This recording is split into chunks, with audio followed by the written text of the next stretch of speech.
Hello, I'm Russ Casella, and I was asked to teach a short Bible study and to pick a book of the Bible. And I prayed about it a lot and come to the conclusion that it should be Daniel. So, why Daniel? Daniel is one of the most controversial books in the Bible. It has been dissed by most liberal theologians as being too accurate, because it was written at a time that none of these things could be known except through the grace of God and through His inspiration. And prophecy is a miracle. 9 of the 12 chapters of Daniel are prophecy. Most fulfilled, lots of it not fulfilled. For the time of Jews and the time of Gentiles. So that's why I believe I was led to teach from this book. And here we go. If we could start in prayer. Father, thank you for your presence and your word. For this study of your word, may the words of our lips and the meditations of our hearts be pleasing unto you, our rock and our redeemer. I, as a Bible teacher, believe that this is the inerrant Word of God. That every word written in it, as it was originally written to its original listeners, was perfect. And in that regard, it gives us history in Daniel. But the history of Daniel starts before Daniel, with a prophet named Jonah, who was in approximately 750 BC given a task to go to Nineveh and to preach its destruction. And if you go back and read that story, he does everything not to do that until he finally agrees to God to go to Nineveh and preach 12 words of prophecy and has the greatest revival of all the Old Testament.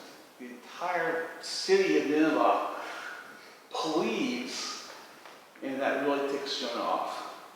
Until God convinces him that it is his will, not Jonah's, that really matters. And that's how Jonah ends. In 750 approximately BC, Nineveh is not destroyed. It takes until 612 BC that Nineveh is finally destroyed. And that is done by Nebuchadnezzar's father, Nebuchadnezzar was his name. He was the governor of Babylonia when the last king of Assyria died in 626 BC. He rose up in power, declared himself king, and marched his army towards Nineveh.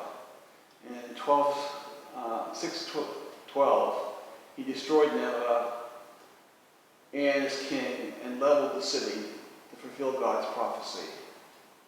But the Assyrian army escaped and ran to Kadesh.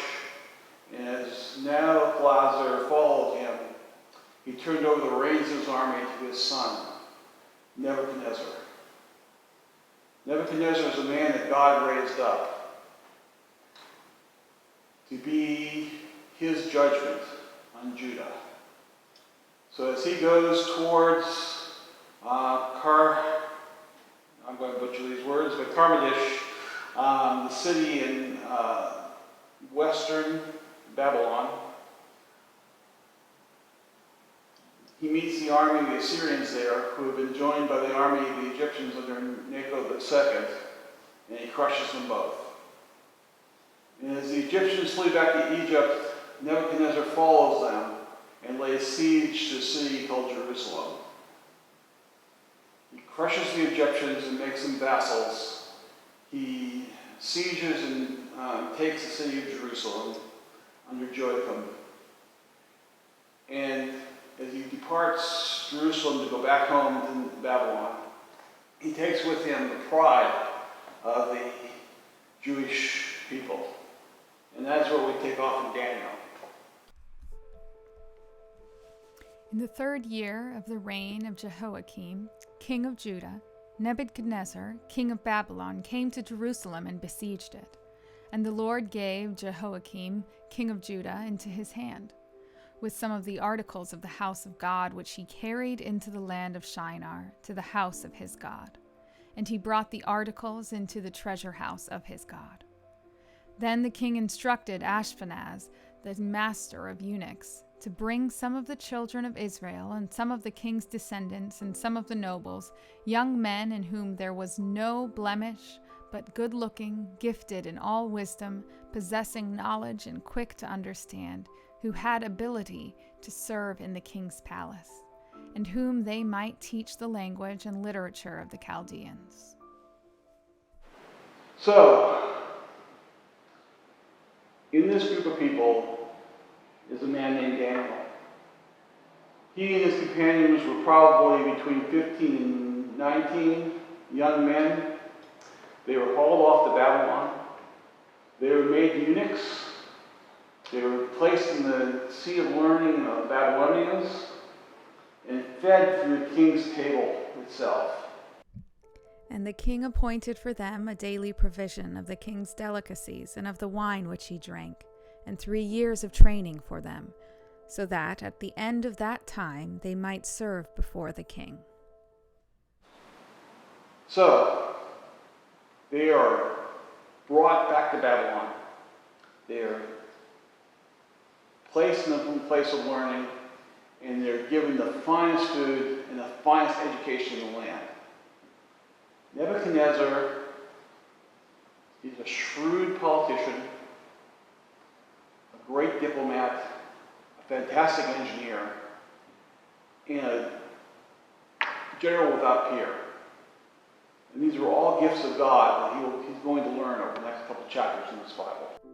Now from among the sons of Judah were Daniel, Hananiah, Mishael, and Azariah. To them the chief of the eunuchs gave names. He gave Daniel the name Belteshazzar, to Hananiah Shadrach, to Mishael Meshach, and to Azariah Abednego.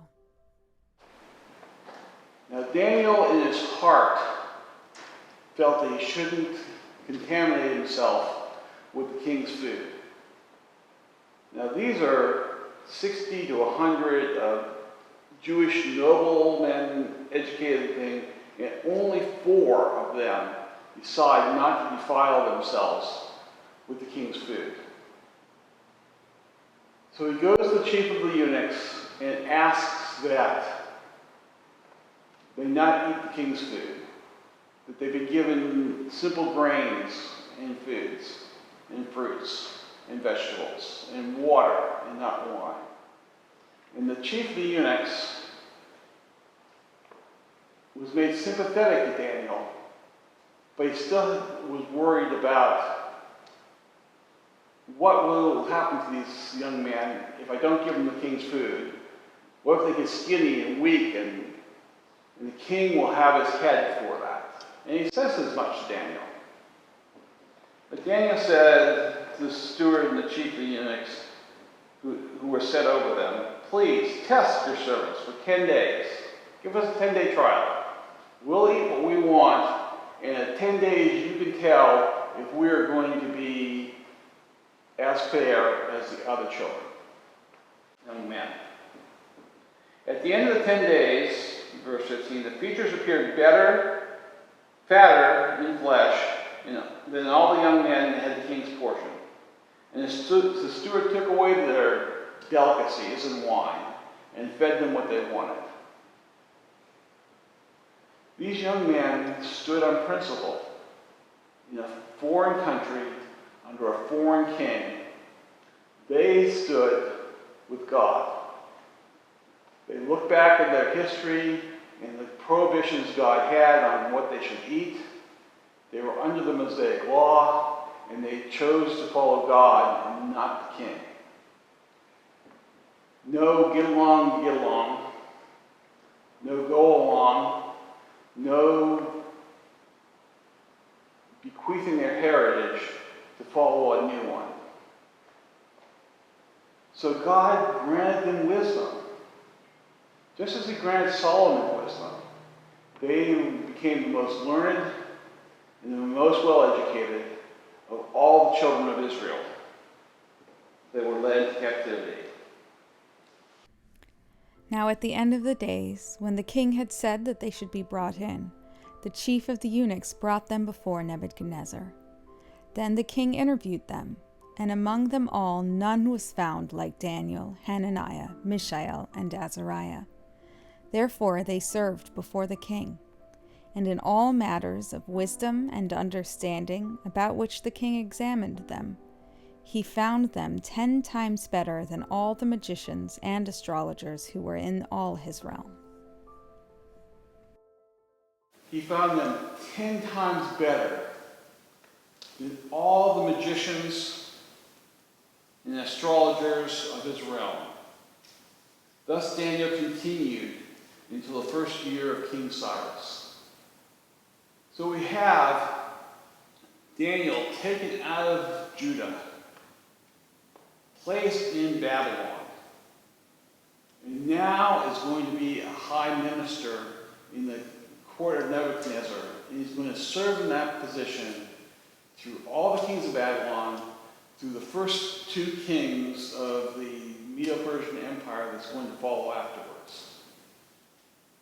God honored their belief in him, that they obeyed his law and they were blessed.